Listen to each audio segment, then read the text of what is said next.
అత్యంత శక్తివంతమైన ఘట్టాలలో షణ్ముఖోత్పత్తి ఒకటి. ఇది విన్నవాళ్ళు సుబ్రహ్మణ్య లోకాన్నే పొందుతారు అంటారు. అంత శక్తివంతం. ఇది శ్రీరామాయణంలోనే అత్యంత శక్తివంతమైన పరమాద్భుతమైనటువంటి ఘట్టములలో ఒకటి. ఇది ఎంత శక్తివంతం అంటే గర్భిణీ స్త్రీలు కానీ ఈ సర్గల్ని పారాయణ చేస్తే తప్పకుండా వాళ్ళకి సంతానం కలుగుతుంది. సంతానం ఉత్తమమైన సంతానం కలుగుతుంది. ఎటువంటి సమస్యలు లేకుండా వాళ్ళకి ప్రసవం అవుతుంది. గంగానది ఆవిర్భావం గురించి చెప్తూ అత్యద్భుతమైనటువంటి ఘట్టాన్ని ఒకదాన్ని ఇప్పుడు రామచంద్రమూర్తితో విశ్వామిత్ర మహర్షి చెప్తున్నారు. నాయనా రామా, నీకు అంగదేశం గురించి చెప్పాను. మన్మధుడు కాలిపోయాడు. తర్వాత పార్వతీ పరమేశ్వరులకి వివాహమైంది. ఎలా అయింది మరి మన్మధుడు లేకుండా? ప్రారంభమే ఒక గొప్ప విషయం.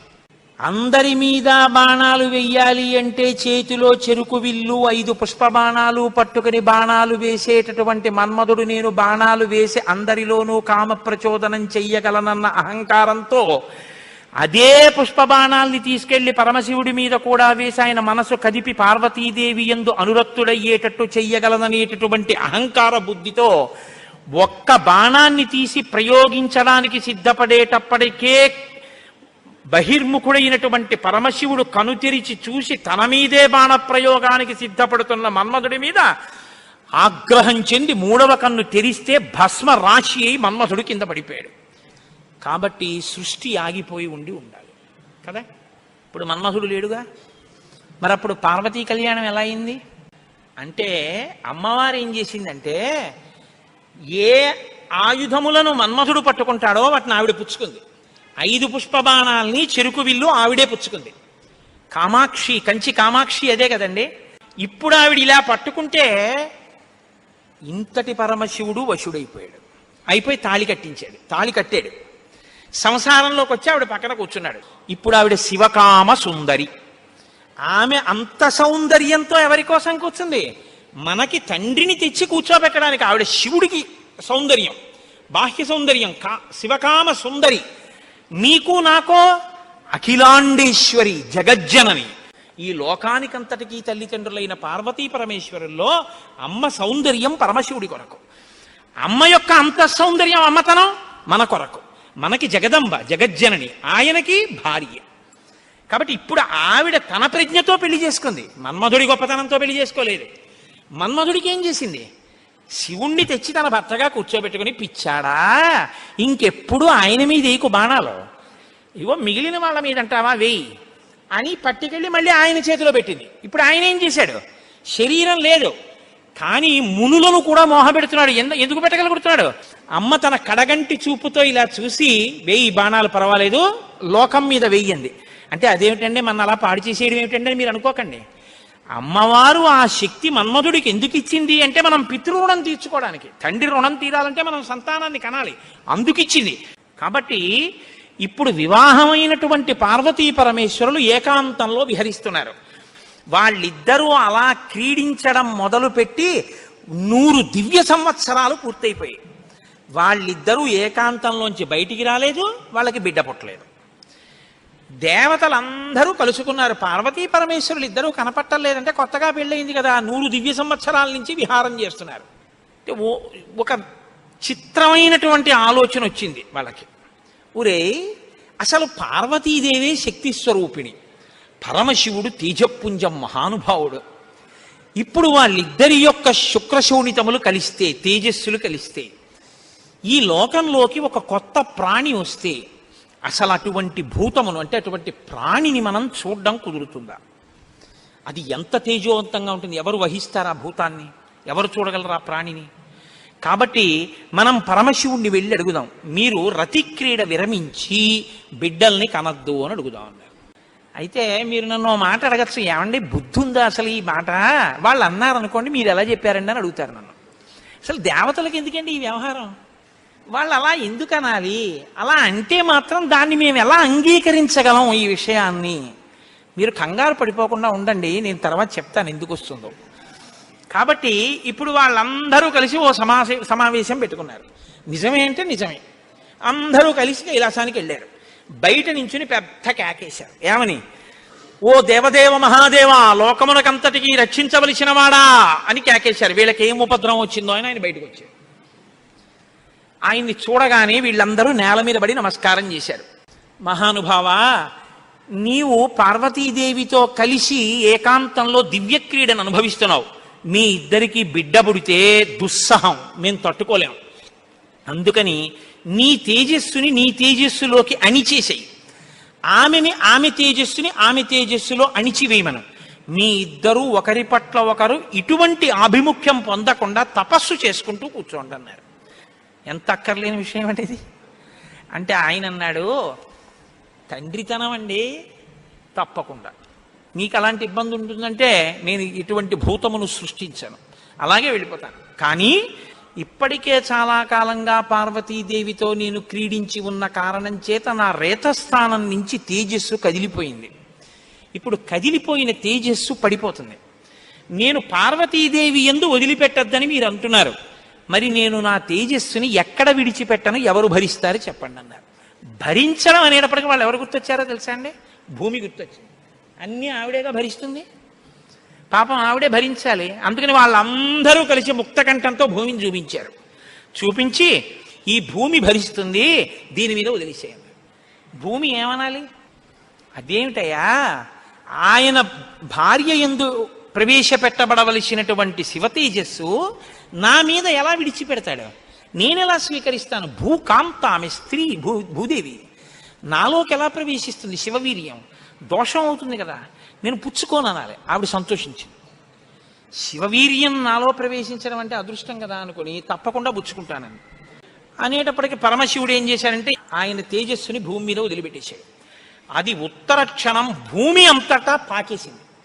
పాకేసి పర్వతాల్లో, నదుల్లో, సముద్రాల్లో, చెట్లలో పరివ్యాప్తమైతే ఆ తేజస్సు యొక్క స్థితిని భూమి తట్టుకోలేకపోయింది. తట్టుకోలేక పెద్ద పెద్ద కేకలేసింది ఆవిడ.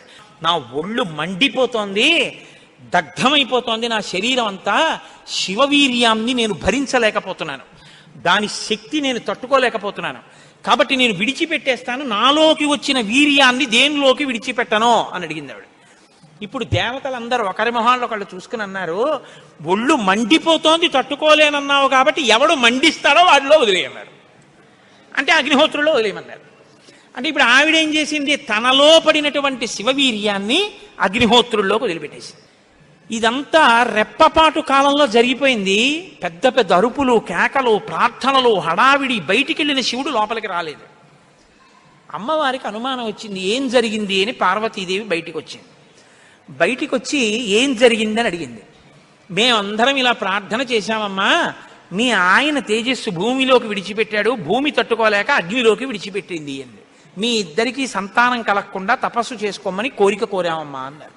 ఆవిడంది, ఏ ఆడదైనా అమ్మ కావద్దంటే ఒప్పుకుంటుందండి? ఎర్రబడిన కళ్ళతో అమ్మవారంది, అక్కరలేని విషయంలో జోక్యం చేసుకున్నారు. మీరు చెప్పకూడని మాట చెప్పారు. నన్ను తల్లిని కావద్దు అని శాసించారు. నాకు బిడ్డలు పుట్టకూడదు అని వరం అడిగారు. నాయందు ప్రవేశపెట్టబడవలసినటువంటి శివవీర్యాన్ని భూకాంత యందు ప్రవేశపెట్టారు. కాబట్టి నేను మీకు శాపం ఇస్తున్నాను, ఇక నుంచి మీ భార్యల వలన మీకిక సంతానము కలగకుండుగాక, ఇక నుంచి దేవతలకి సంతానం ఉండదు అంది. అందుకని ఏమంటే ఎప్పుడూ 33 కోట్లైనా ఇంకా పిల్లలు మనవలు ఉండరా అంటే ఉండరు. పార్వతీదేవి శాపం ఆగిపోయింది దేవతల యొక్క సంతానం. ఇప్పుడు ఆవిడ భూమి వంక తిరిగింది.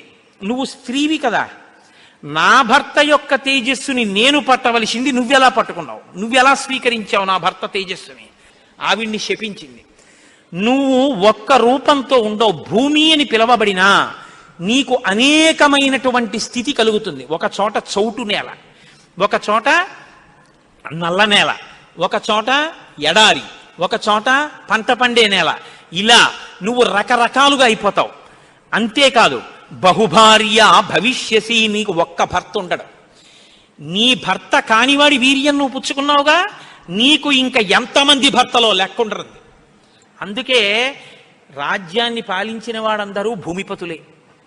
ఎంతమంది ఆవిడికి భర్తలు లెక్కలేదు. కారణం ఏమిటంటే పార్వతీదేవి శాపం. ఏ ఆడదైనా కోరుకునేది ఏమిటంటే భర్త వలన కొడుకుని కనాలి, ఆ కొడుకు పేరు ప్రఖ్యాతులు తేవాలి, తల్లి సంతోషించేటట్టు ప్రవర్తించాలని కోరుకుంటాడు.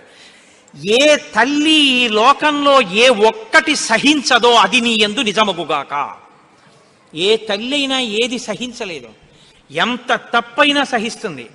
కానీ అమ్మ వంక ఆడదాన్ని చూసినట్టు చూశాడనుకోండి కొడుకు, అమ్మ మాత్రం ఒక్కనాటికి క్షమించదు. ఇంకా అమ్మలో ఆడతనాన్ని చూడకూడదు. ఇంకంతకన్నా పవిత్రంగా మాట్లాడడం కష్టం, ఇంకంతకన్నా నేను దిగి మాట్లాడను. కాబట్టి అమ్మతనాన్నే చూడాలంతే కొడుకు. కానీ నీ విషయంలో ఏమవుతుందో తెలుసా, నీ కొడుకులందరూ నీకు భర్తలవుతారండి. అందుకే భూమిపతి పతే, ఆయన తర్వాత ఆయన కొడుకు, ఆయన భూమిపతి. ఎంత దారుణం అండి అది. ఒక ఆయన పరిపాలిస్తున్నాడు, ఆయన భూమిపతి, ఆయనకి కొడుకు పుట్టాడు. ఇప్పుడు భూమికి ఆయన ఏమవ్వాలి? కొడుకు. ఆ భూమిపతి వెళ్ళిపోయాడు, ఇప్పుడు ఈయనేమవుతాడు? ఈయన భూమిపతే, తన కొడుకు తనకి భర్త. ఇంతకన్నా దారుణమే ఉంది? ఇది పార్వతీదేవి శాపం. నాకు బిడ్డలు కలగకుండా చేశారు కాబట్టి మీరు ఈ శాపం అనుభవించండి అని వాళ్ళు లోపలికి వెళ్ళిపోయారు. ఇప్పుడు వీళ్ళందరూ ఇలా వేళ్ళు విరిచారు. ఒరే అక్కర్లేని విషయంలో జోక్యం చేసుకున్నాను రా, ఎవడ్రా ఈ మాట చెప్పింది అసలు అన్నారు. వాడు ఉంటాడేమిటి ఇంక అక్కడ. ఇప్పుడు అందరూ భారంగా తలకాయలు ఉంచుకుని ఇళ్ళకెడితే వీళ్ళ శిఖలు ఎవరు పట్టుకుంటారు? ఒరే ఎందుకు వెళ్ళావురా నువ్వు, నీ వల్ల నాకు ఇంకా బిడ్డలు కలగరని వాళ్ళు పట్టుకుంటారు. కాబట్టి ఇప్పుడు వాళ్ళందరూ ఇళ్ళకెళ్ళారు.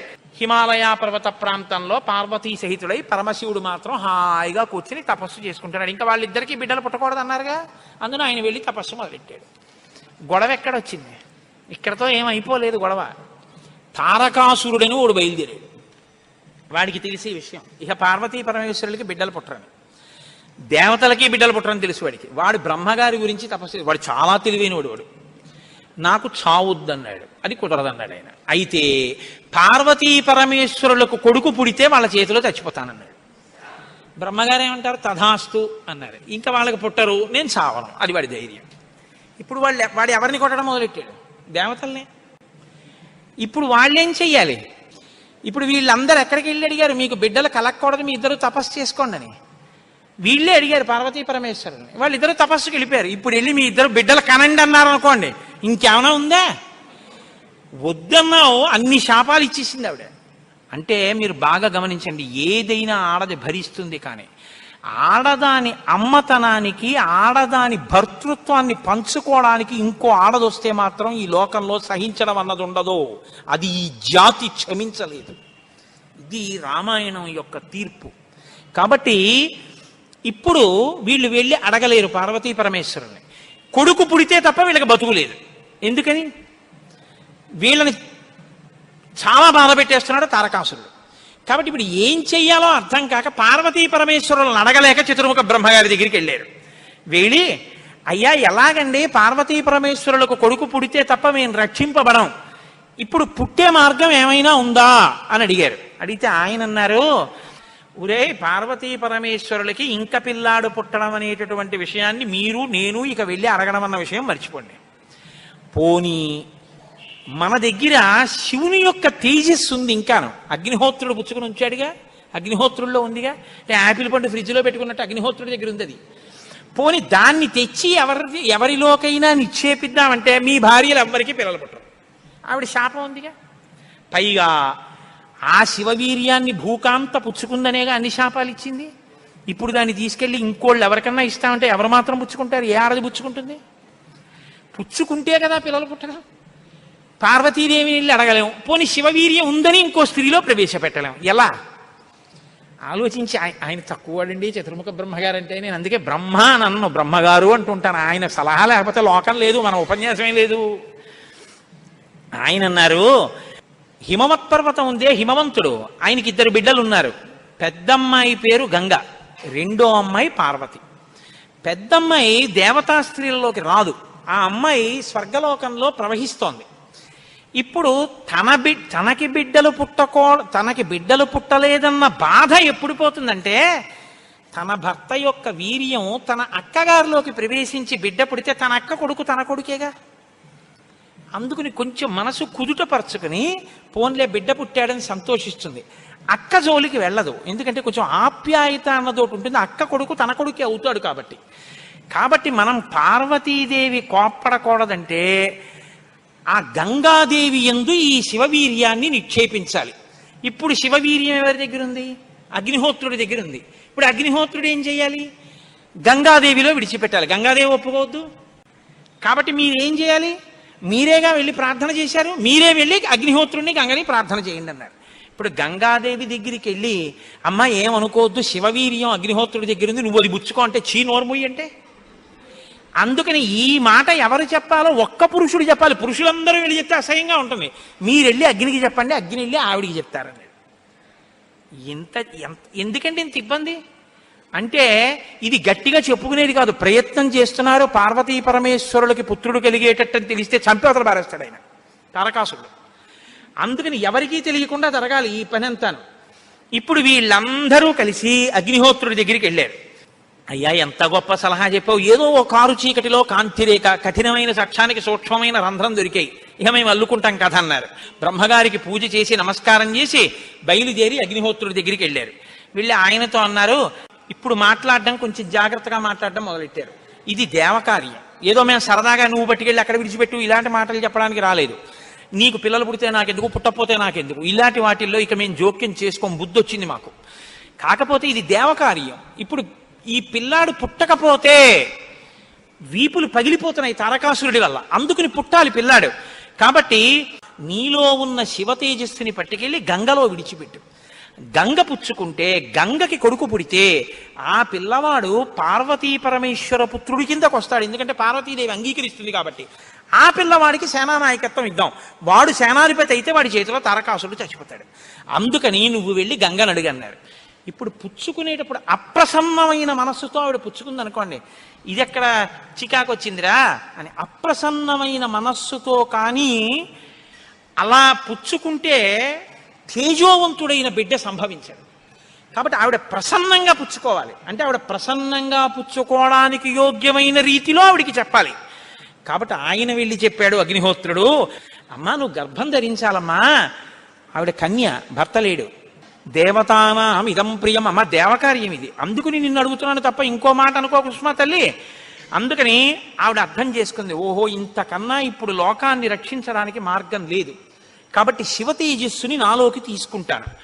ప్రసన్నంగా తీసుకుంది అనడానికి గుర్తు దివ్యమైన రూపాన్ని ధరించి శివ తేజస్సుని తనలోకి తీసుకుంది.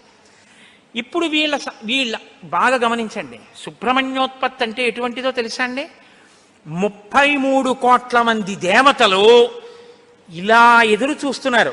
ఇప్పుడు కాని శివవీర్యం ఎందుకో పనికి రాకుండా పోయిందనుకోండి, గంగ కానీ అయ్యి బాబాయ్ నేను భరించలేకపోతున్నానని వదిలేవతలు పారేసింది అనుకోండి, అంతే. ఇక శివవీర్యం లేదు, ఎందుకంటే ఉన్న శివవీర్యం పాడైపోయింది. కాబట్టి ఇక పుత్రుడు కలగడు. ఇక పుత్రుడు కలగకపోతే ఇక ఎప్పటికీ అసలు దేవతల యొక్క రాజ్యం అన్నది ఇక రాదు, తారకాసురుడే ఉంటాడు. కాబట్టి ఇక మీరు నేను పురాణం చెప్పుకోవడం ఇప్పటికీ ఉండదు, ఆయనే పరిపాలిస్తుంటాడు కదా. కాబట్టి ఇప్పుడు ఆ గంగ వల్ల బిడ్డ పుట్టాలి. వీళ్ళందరూ ఉత్కంఠతో ఎదురు చూస్తున్నారు, గంగ గర్భం ధరించి బిడ్డని కంటుందా. ఇది ఇంత చల్లటి గంగమ్మలోకి శివవీర్యం వెళ్ళింది. వెళ్ళగానే ఆవిడ ఇప్పుడు పెద్ద కేకేసింది, అయ్య బాబోయ్ ఈ శివవీర్యం యొక్క వేడికి నా నీరు ఉడికిపోతోంది, ఇప్పుడు నేను ఈ తేజస్సుని ఎక్కడ వదిలిపెట్టేను, నా సర్వాంగములు క్షోభించిపోతున్నాయంది ఆవిడ. అగ్నిహోత్రుడు చూసి అన్నాడు, బిడ్డ పుట్టాడో లేదో తరువాతి మాట, ముందసలు నువ్వు కలతపడిపోతున్నావు, నువ్వు తట్టుకోలేవు. కాబట్టి అదిగో ఆ హిమాలయ పర్వత ప్రాంతముల యొక్క పాదముల యందు తీసుకెళ్ళి నీలో ఉన్నటువంటి శివ తేజస్సుని విడిచిపెట్టేసేయండి. గంగ తనలో ఉన్న శివ తేజస్సుని తీసుకెళ్లి హిమాలయ పర్వత ప్రాంత పాదముల యందు వదిలిపెట్టేసేటప్పటికి అది వెళ్ళి రెల్లు దుబ్బుల్లో పడిపోయింది, గడ్డిలో పడిపోయింది. ఇప్పుడు అందులోంచి ఒక్కసారి కాంతి కనపడింది వాళ్ళకి. పిల్లాడేమైనా వచ్చాడా? వాళ్ళకి పిల్లాడు కావాలి. ఇప్పుడు ఆ శివవీర్యంలోంచి, ఆ తేజస్సులోంచి అగ్ని ఎటువంటి కాంతితో ఉంటాడో అటువంటి కాంతితో మొట్టమొదట బంగారం పుట్టింది లోకంలో. బంగారం శివవీర్యం, అందుకే బంగారానికి శివవీర్యం అని పేరు. బంగారం పుట్టి బంగారంతో అక్కడ ఉన్నటువంటి తృణవృక్ష లతాగుల్మం సర్వం భవతి కాంచన, ఆ గడ్డి చెట్లు అన్ని బంగారు రంగులో మెరిసిపోయాయి. ఒక్కసారి తర్వాత వెండి పుట్టింది. ఆ వెండిని చూశారు, తెల్లగా ఉంది వెండి. అయిపోయింది. ఆ తర్వాత ఇంకా మిగిలినటువంటి క్షారంలోంచి రాగి ఇనుము పుట్టాయి. మిగిలిపోయినటువంటి మలంలోంచి తగరము సీసము పుట్టాయి తప్ప పిల్లవాడు మాత్రం కనపడలేదు. అయిపోయింది మన ప్రణాళికంతా, పిల్లవాడు పుట్టలేదు అని దిగాలు ముఖాలు వేసుకుని ఆ పైనుంచి చూస్తున్నారు. ఆ రెల్లు దుబ్బుల్లో రాత్రివేళ తెల్లగా మెరుస్తాయే రెల్లు దుబ్బులు, ఆ రెల్లు దుబ్బుల్లోంచి బ్రహ్మాండమైనటువంటి కాంతులు మెరిసిపోతుండగా 6 ముఖాలతో అద్భుతమైన సౌందర్యంతో ఒక పిల్లవాడు పుట్టి పాల కోసం ఏడ్చాడు. అమ్మయ్యా, పుట్టాడు రా పిల్లాడు, శివపుత్రుడు జన్మించాడు, మన బాధలు తీరాయని వాళ్ళందరూ పొంగిపోయారు. షష్ఠి 6 ముఖాలతో షణ్ముఖుడై పుట్టాడు. ఆ పుట్టినటువంటి వాడు కూడా మహానుభావుడు 6 ముఖాలతో పుట్టాడు కాబట్టి షణ్ముఖుడు. పుట్టిన పిల్లాడికి పాలివ్వాలి, ఆ కృత్తికల్ని పిలిచి మీరు పాలివ్వండి అన్నారు. వాళ్ళన్నారు మేం పాలిస్తాం, కానీ ఇప్పుడు పాలిస్తే కానీ మరి పిల్లాడు బతకడం. కాబట్టి వాళ్ళన్నారు మేము పాలిస్తాం, కానీ ఆ పిల్లాడిని మా పేరుతో పిలుస్తారా అన్నారు, మా పిల్లాడని చెప్తారా అన్నారు. అబ్బే అలా ఎలా కుదురుతుందండి అన్నారు అనుకోండి. వాళ్ళు పాలివ్వకపోతే పిల్లాడు. అందుకని వీళ్ళు వెంటనే దేవతలందరూ అన్నారు తతస్తు దేవత సర్వ కార్తికేయ ఇతి బ్రువన్, కార్తికేయుడు అన్నాం కదా, ఇవ్వండి పాలన్నారు. అమ్మతనం ఎంత గొప్పదో చూడండి. ఇప్పుడు ఈ కృత్తికలు 6 పిల్లాడికి 6 ముఖాలతో ఉన్నవాడికి 6 పాలిచ్చారు. వాడు పాలు తాగాడు. పుత్రస్త్రైలోక్య విఖ్యాతో భవిష్యతి న సంశయ. కార్తికేయుడని మేం పిలవడం కాదు, 3 లోకాల్లో పిలుస్తారు ఈ పిల్లాన్ని, సరేనా అన్నారు దేవతలు. అప్పుడు వాళ్ళు పాలిచ్చారు. కాబట్టి కార్తికేయుడు. అగ్నిలో శివవీర్యం చాలా కాలం నిలవ ఉంచబడి అగ్నిహోత్రుడు గంగలో ప్రవేశపెట్టాడు కాబట్టి పావకి. శరవణములు అంటే రెల్లు దుబ్బుల్లోంచి పుట్టాడు కాబట్టి శరవణభవ. ఎప్పుడు శుద్ధమైనటువంటి బ్రహ్మణ్య జ్ఞానంతో ఉంటాడు కాబట్టి సుబ్రహ్మణ్యం. తల్లి కడుపులోంచి స్ఖలనమై పుట్టాడు కాబట్టి స్కందుడు. ఆయన ఉత్పత్తి చేతనే ఇన్ని పేర్లతో వచ్చాడు. ఏమంటే మీరు ఇంత గొప్పగా ఏదో పాపం నోరు కొట్టుకు చెప్పారు, కానీ మాకు అసలు అనుమానం మాత్రం అలా ఉండిపోయింది, మీరు మంగళం చెప్దాం అనుకుంటున్నారేమో. అలా అనత్సా దేవతలు, అలా అడగడం వల్ల కదా ఇంత కథ వచ్చింది. అలా ఎందుకు అడగాలి అసలు అంటే, మహానుభావుడు శంకర భగవత్పాదాచార్య స్వామి వారు బ్రహ్మసూత్రాలకి చేసినటువంటి వ్యాఖ్యానంలో ఒక చోట ఉదహరించారట దీని గురించి. దాని గురించి అసలు ఇలా ఎలా జరిగిందని కంచికామకోటి పీఠాధిపతులు చంద్రశేఖరేంద్ర సరస్వతి స్వామి వారు ఎంతమంది పౌరాణికులను అడిగారట. ఆఖరికి ఒక ఆయన దీని మీద పరిశోధన చేసి త్రిపురా రహస్యంలో ఉన్నటువంటి మంత్రాల యొక్క వ్యాఖ్యానంలో దీని అసలు వృత్తాంతం ఎక్కడుందో పరమాచార్య స్వామి వారికి తీసుకొచ్చి చెప్పారు. త్రిపురా రహస్యంలో ఉంది దీని రహస్యం, అక్కడి నుంచి అనుసంధానం చేయాలి దాన్ని. సనత్కుమారుడు అని ఒక ఆయన, బ్రహ్మమానసపుత్రుడు, ఆయన పుట్టుక చేత మహాజ్ఞాని. అటువంటి పిల్లవాడు ఆయన ఎప్పుడూ తనలో తాను బ్రహ్మజ్ఞానంలో రమిస్తూ ఉండేవాడు. ఆయన ఒక రోజు రాత్రి నిద్రపోవడం అంటే గుర్తుపెట్టుకోండి, బ్రహ్మవేత్త నిద్రకి కూడా ఆయన సాక్షి. అటువంటి ఆయనకి కల వచ్చిందంటే అవస్థ ఏర్పడింది, స్వప్నావస్థ. ఆ కల్లో తాను రాక్షస సైన్యాల మీద యుద్ధం చేస్తున్నట్టు కల వచ్చింది. ఆయన తెల్లబోయి ఇదేమి నాకు కల రావడం ఏమిటి, కల రావడం అంటే మనసులో ఏదో కోరిక ఉంది, ఆ కోరిక కల్లో కనపడింది, స్వప్నావస్థలోకి వెళ్ళాను, ఇది దోషం కదా, నాకు అలా ఎందుకు జరిగిందని తండ్రి చతుర్ముఖ బ్రహ్మగారి దగ్గరికి వెళ్ళారు. వెళ్ళి నాన్నగారు నాకు ఇలా కల ఎందుకు వచ్చింది నాన్నగారు అసలు అని అడిగాడు. ఆయన అన్నాడు, నాయనా నీకు ఇలా కల రావడానికి ఒక కారణం ఉంది. నువ్వు పూర్వజన్మలో వేదాన్ని నేర్చుకునేటప్పుడు వేదంలో దేవతల గురించి, రాక్షసుల గురించి, దేవదానవ యుద్ధాల గురించి చదివి, ఈ రాక్షసులు ఎప్పుడు వేద ప్రమాణానికి వ్యతిరేకంగా ఎందుకు ఇలాంటి పనులు చేస్తుంటారు, వీళ్ళని పట్టుకుని చంపేయాలని వ్యగ్రత పొందావు. ఆ వ్యగ్రత జీవుణ్ణి పట్టుకుంది. అది ఈ జన్మలో బ్రహ్మవేత్తవైనా నీకు ఆ వాసన ఉండిపోయింది. అది ఇప్పుడు కలగా వచ్చింది. అది తీరాలంటే నువ్వు దేవసేనకి అధిపతివి కావాలి. నువ్వు దేవసేనకి అధిపతివై రాక్షసుల్ని సంహరిస్తే ఆ కోరిక తీరుతుంది. అంటే నాన్నగారు నేను దేవాసేనాపతిని కావలసిందే ఆయన అన్నాడు చతుర్ముఖ బ్రహ్మగారు. వచ్చేసారు ఆయన, తన అనుష్ఠానంలో తనున్నారు. ఈలోగా పరమశివుడు ఒక సంకల్పం చేశాడు. పరమశివుడికి ఒకప్పుడు కోరిక పుట్టిందిట, నేను ఇప్పటిదాకా అన్ని విషయాలు చెప్పడం కానీ నేను ఓడిపోయిందన్నది లేదు ఎవరి దగ్గర. ఓడిపోవడం అంటే బయట వాళ్ళ దగ్గర ఓడిపోతే బాగుండదుగా. ఓడిపోవడం అనేటటువంటిది కూడా మనిషి జీవితంలో సన్మానంగా ఎప్పుడు మారుతుంది?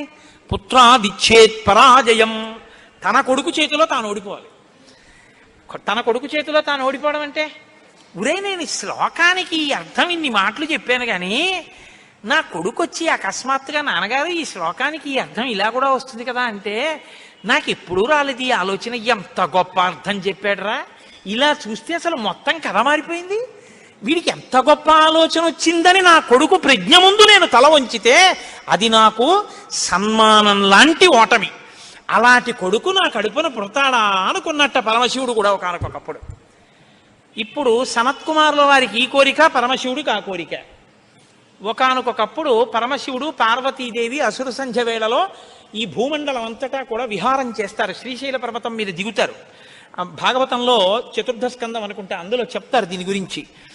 వాళ్ళిద్దరూ విహారం చేస్తుంటే సనత్కుమారుడు కనబడ్డారు. కనబడితే వాళ్ళకి ముచ్చటేసింది. బ్రహ్మవేత్త మహానుభావుడు బ్రహ్మజ్ఞాని, పలకరిద్దామని వృషభవాహనం మీద కిందికి దిగి దగ్గరికి వెళ్ళారు. ఆయన ఇలా చూశారు, చూసి తన పంతాన్ని చేసుకుంటున్నారు. ఇద్దరు అలా నిలబడ్డారు. ఆయన ఏం పలకరించలేదు. పలకరించకపోతే పరమశివుడు అన్నాడు, ఏమయ్యా లోపల సంతోషించాడు ఇది బ్రహ్మవేత్త అంటేని, ఏమయ్యా ఇంతసేపటి నుంచి నించున్నావు, కనీసం నువ్వు పలకరించలేదు మమ్మల్ని అన్నారు. ఏంటి నువ్వు కొత్తగా కనపడ్డం ఏమిటి, నాకు లోకమంతా నువ్వు తప్ప ఇంకోటి కనపడితేగా, నువ్వే కనపడుతున్నది, బ్రహ్మవేత్తకి ఏం కనపడుతుందండి, విశ్వం కనపడదు, విశ్వనాథుడు కనపడతాడు, లోకం కనపడదు, లోకేశ్వరుడు కనపడతాడు. కాబట్టి నాకు కనపడుతున్నదే నువ్వు, ఇవాళ కొత్తగా కనపడ్డం ఏమిటి, నాకు ఎప్పుడు నువ్వేగా కనపడదు, కొత్తదనం ఏముంది, అందుకని అలా కూర్చున్నాను అన్నది. లేచి నిలబడి మాట్లాడకుండా అలా మాట్లాడితే శపిస్తాను తెలుసా అన్నాడు. శపిస్తే ఏమవుతుంది స్వామి, దేహానికి ఏమైనా బాధ కలుగుతుంది, అది నేనైతేగా, నేను ఆత్మని, ఆత్మకి శాపం ఏముంటుంది, ఆత్మయే నేను, నేనే నువ్వు, ఉన్నది ఒక్కటే, దానికి శాపం లేదు స్వామి, అందులో నా భయం లేదన్నారు. ఓహో ఏమి ద్వంద్వాతీతుడవరా మహానుభావ, ఇది బ్రహ్మజ్ఞానం అంటే. కాబట్టి నిన్ను చూసి నేను మురిసిపోతున్నాను, నీకేదైనా వరం ఇస్తాను పుచ్చుకో అన్నారు. ఆయన అన్నారు, వరం ఇస్తావా, మళ్ళీ ఇదో మోహం, వరం ఇవ్వడం శాపం ఇవ్వడం ఏమిటి ద్వంద్వాలు, నాకేం అక్కర్లేదు, నీకేమైనా కావాలా నేను ఇస్తానన్నారు. అంటే పరమశివుడు అన్నాడు, ఈ మాట నీతో అనిపించడం కోసమే ఇంతసేపు నించున్నాడు, నీలాంటి కొడుకు కావాలి, నువ్వు నాకు కొడుకు అవుతావా అన్నారు. అంటే సనత్కుమారుడు అన్నాడు, నీకే కొడుకునవుతానన్నాడు. అంటే పార్వతీదేవి అంది, ఏది అకేంత దీర్ఘం ఇస్తున్నావు, నీకే కొడుకునవుతానంటా ఏమిటి, నీకే కొడుకునంటే నాకూ కొడుకువే అంది. అదొక్కటి అడక్కమ్మా అన్నాడు.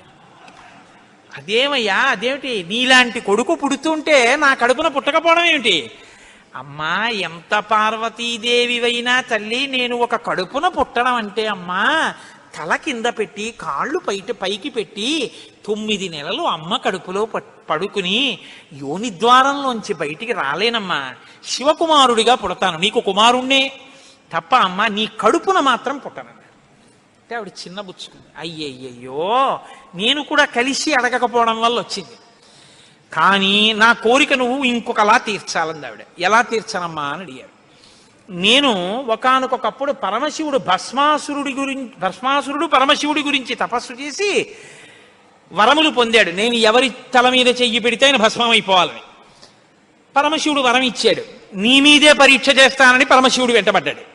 పరమశివుడు ఏదో ఒక హేళ, ఆయన ఒక చాలా విచిత్రంగా ప్రవర్తిస్తూ ఉంటాడు, లోకానికి ఒక పాఠం చెప్పడం కోసం ఉసుమండి చేతకాని వాడయ్యని మీరు అనుకోకూడదు. ఇప్పుడు నేను మళ్ళీ శివమహాపురాణానికి అంతటికి వ్యాఖ్యానం ఎక్కడ చేయను. కాబట్టి ఆయన పరిగెడుతున్నట్టు నటించాడు. ఆయన పరిగెడుతున్నట్టు నటిస్తే నేను వెంటబడి చంపితే బాగుండదు. భర్త పరిగెడుతున్నట్టుంటే నే కాసేపు కనపడకుండా ఉంటే పోతుందని ఆవిడేం చేసిందంటే తన శరీరాన్ని నీటిగా మార్చి ఒక సరోవరం కింద మారిపోయింది. అదే శరవణ తటాకం. ఆ శరవణ తటాకం హిమవత్ పర్వత ప్రాంతంలో ఉంది. నువ్వు నా కడుపున పుట్టకపోయినా ఆఖరణ పుట్టేటప్పుడు మాత్రం ఆ శరవణ తటాకం దగ్గర నుంచి పుట్టాలి. నీ మంత్రం కూడా ఆ తటాకం నా పేరు మీదే ఉండాలి. అందుకే ఆయన మంత్రం శరవణ భవ సుబ్రహ్మణ్యుడికి. అంటే ఆయన అన్నాడు, అమ్మ తప్పకుండా, అలా నేను పరమశివుని యొక్క తేజస్సు చేత నీ తటాకంలోంచి పుడతాను. పంచభూతాత్మకం పరమశివ లక్షణం కదా, అందుకని పృథివీస్వరూపంగా, అగ్నిస్వరూపంగా, వాయుస్వరూపంగా, జలస్వరూపంగా ఆకాశ స్వరూపంగా 5 స్వరూపాలతో పార్వతీ పరమేశ్వర సమాగమ స్వరూపంగా శివశక్తుల యొక్క సమ్మేళనానికి పుట్టినటువంటి మెరుపు తీగల లోకంలో బ్రహ్మజ్ఞానాన్ని బోధ చెయ్యడం కోసమని దేవసేనాపతిని కావడం కోసం, రాక్షస సంహారం చెయ్యడం కోసం మీకు పుత్రుడిగా పుడతానమ్మా అని సనత్కుమారుల వారు పరమశివుడికి వరం ఇచ్చారు. అందుకని ఆ వరం నెరవేరాలంటే పార్వతీ పరమేశ్వర సమాగమం జరిగి పార్వతీదేవిలోకి వెళ్ళకూడదు తేజస్సు. దేవతల సంఖ్య కూడా అనంతంగా పెరిగిపోతే రేపొద్దున్న ఉపాసనలు కష్టం అవుతాయి.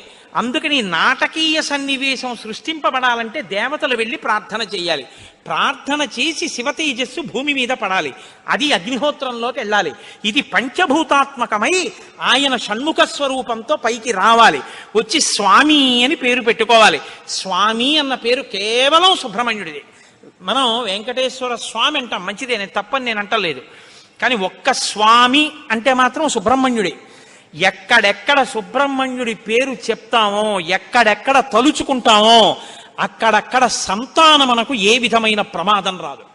సుబ్రహ్మణ్యుడికి నమస్కారం చేస్తే కుజగ్రహ దోషం కూడా ఉపశమిస్తుంది. ఎక్కడెక్కడ షణ్ముఖుణ్ణి ఆరాధన చేస్తారో అక్కడ ఐశ్వర్యం పరిడవిల్లుతుంది. పక్కన ఉన్నటువంటి తమిళ దేశం, ద్రవిడ దేశంలో అంత ఐశ్వర్యం వచ్చింది, అన్ని పరిశ్రమలు వచ్చాయంటే కారణం ఏమిటో తెలుసా అండి? సుబ్రహ్మణ్యారాధన. వాళ్ళు విపరీతమైన సుబ్రహ్మణ్యారాధనం చేస్తారు. సుబ్రహ్మణ్య ఆరాధనం చేసినా, షణ్ముఖుడికి ప్రదక్షిణం చేసినా, ఆయనకి నమస్కారం చేసినా జ్ఞానము, ఐశ్వర్యము, సంతానమునకు క్షేమము, ఆయువు, ఆరోగ్యము అన్నీ కలుగుతాయి. అంత శక్తివంతమైనటువంటి సర్గ ఈ షణ్ముఖోత్పత్తి సర్గ. ఈ షణ్ముఖోత్పత్తి గురించి చెప్పిన తర్వాత, అందుకే షణ్ముఖుడికి ఉన్న గొప్పతనం ఏమిటో తెలుసా అండి? ఆయనకి ఒక గొప్ప విజయాన్ని సాధించాడు షణ్ముఖుడు ఒక్కడే. శైవ వైష్ణవాలు రెండూ కూడా వియ్యవందేట్టు చేశాడు. శ్రీవల్లి, దేవసేన ఇద్దరు శ్రీ మహావిష్ణువు యొక్క కుమార్తెలు. ఆయన మేనల్లుడు కదండి, మరి ఏదో పండగ సెలవులకు ఇంటికి వచ్చాడు. ఇంటికి వస్తే లక్ష్మీదేవి ఆయన్ని చూసి అందిట, మురుగన్ అంది. మురుగన్ అంటే మేనల్లుడు అని. మరుమగన్ అన్నట్టు విష్ణువు. మరుమగన్ అంటే చాలా అందగాడు అన్నట్టు. ఇద్దరు అలా అనుకోవడం ఎందుకో తెలుసా అండి? మన పిల్లలకు బాగుంటాడు. వల్లి, దేవసేన ఇద్దరిని ఇచ్చి సుబ్రహ్మణ్యేశ్వర స్వామి వారికి కళ్యాణం చేశారు. వల్లి, దేవసేన ఇద్దరిని తనకి భార్యలుగా చేసుకున్నాడు కాబట్టి శైవ వైష్ణవాలు రెండు సుబ్రహ్మణ్యుడి వల్లే వియ్యం ఉంది. అంతటి మహానుభావుడు ఆయన. మహాజ్ఞాని, యుక్తకేశుడై గుండుతో గోచి పెట్టుకుని నిలబడి ఉంటాడు. అందుకే సుబ్రహ్మణ్య క్షేత్రాల్లో స్వామి వలయలో అలా నిలబడి ఉంటాడు. ఆయన ప్రణవానికి అర్థం చెప్తే పరమశివుడంతటి వాడు తెల్లబోయి, ఎంత గొప్పగా చెప్పావురా అన్నట్టు. నాన్నగారు అలా అంటే కుదరదు, ఇది ప్రణవ రహస్యోపదేశం కదా, మీరు కూడా మడి కట్టుకుని వచ్చి శిష్యుడిగా కూర్చోండి చెప్తానన్నట్టు. ఒరే ఎంత బాగా చెప్పావురా అని వచ్చి కూర్చుని విన్నట్ట. శివుడంతటి వాడు ఇంత బాగా చెప్పగలిగిన కొడుకు పుట్టాలని కదా కోరుకున్నాడు. ఆత్మాదిచ్చేత్ పుత్రాదిచ్చేత్ పరాజయం. తండ్రి గారికి ఆ కోరిక తీరిందటువంటి బ్రహ్మజ్ఞాని పుట్టాడు. ఆయనే తరువాతి కాలంలో కేవలం పాలు తాగి పెద్దవాడైపోయాడు. అయిపోగానే ఆయన్ని దేవసేనకి తీసుకొచ్చి పట్టాభిషేకం చేసేశారు. సేనాధిపతి అయిపోయాడు. తారకాసుర సంహారం చేశాడు. దేవతలందరూ సంతోషించారు. అమ్మ అందమంతా మూర్తీభవించి ఉంటుంది. అందుకే ఇంతంత బుగ్గలు, ఎర్రటి మనిషి, ఆహారాలు, చిన్న పట్టుబట్ట, ఎప్పుడు అమ్మ శక్తి అంతా చేతిలో శూలంగా పట్టుకుని ఆ కుక్కుట ధ్వజం, ఆ నెమలి మీద కూర్చుంటే ముద్దులు మూట కడుతూ ఎంత అందంగా ఉంటాడో. అందుకే సుబ్రహ్మణ్యేశ్వర స్వామి వారి యొక్క మూర్తి వంక అదే పనిగా చూసినా కూడా సత్సంతానం కలుగుతుంది. అంతటి మహానుభావుడు సుబ్రహ్మణ్యుడు.